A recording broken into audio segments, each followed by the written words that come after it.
పోతన భాగవతము వామనావతారం మనం ఇప్పుడు తెలుసుకుంటూ ఉన్నాం. బలిచక్రవర్తి ఏం కావాలో అని వామనునకు చెప్పేటువంటి సందర్భంలో మనం తెలుసుకుంటున్నాం. వరచేలంబులో మాడలో ఫలములో వన్యంబులో గోవులో హరులో రత్నములో రథంబులో విమృష్టాన్నంబులో కన్యలో కరులో కాంచనమో నికేతనములో గ్రామంబులో భూములో ధరణీ ఖండమో కాకయే మడిగదో దాత్రి సురేంద్రోత్తమా. ఓ బ్రాహ్మణోత్తముడా, నీకేం కావాలో కోరుకో.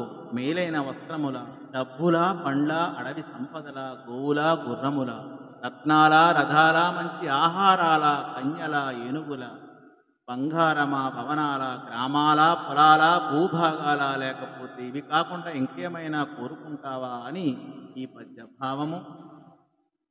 ఇలా ధర్మబద్ధంగా బలిచక్రవర్తి పలికిన పలుకులకు సంతోషించిన భగవంతుడైన వామనుడు ఇలా అన్నాడు: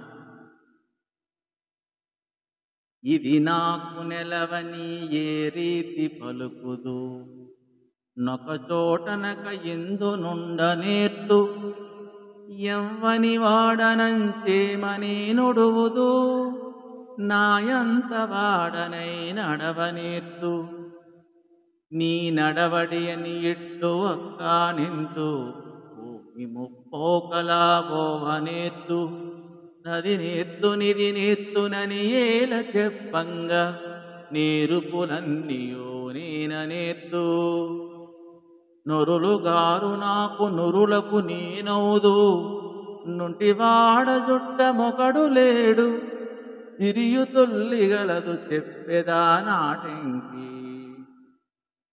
సుజనులందు తరచు చొచ్చియుండు. ఇది నా చోటు అని ఎలా చెప్పగలను? ఒక చోటనకుండా అన్ని చోట్ల ఉంటాను, ఎవరికి చెందినవాడనని చెప్పగలను? నేను నా అంత వాడనై స్వేచ్ఛగా నడుచుకుంటాను, నా నడవడి ఇది అని ఎలా చెప్పగలను? పూనికతో మూడిపోకడలో పోగలను, అది ఇది నేర్చుకున్నానని చెప్పడం ఎందుకు గాని అన్ని విద్యలో నేర్చుకున్నాను, వేరే వారు ఎవ్వరూ నన్ను చేరదీయరు, నేనే వారిని చేరదీస్తాను, నేను ఒంటరి వాణ్ణి, చుట్టాలు ఎవరూ లేరు.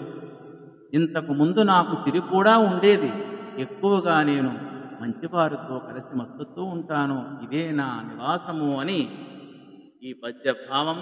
ధన్యవాదము.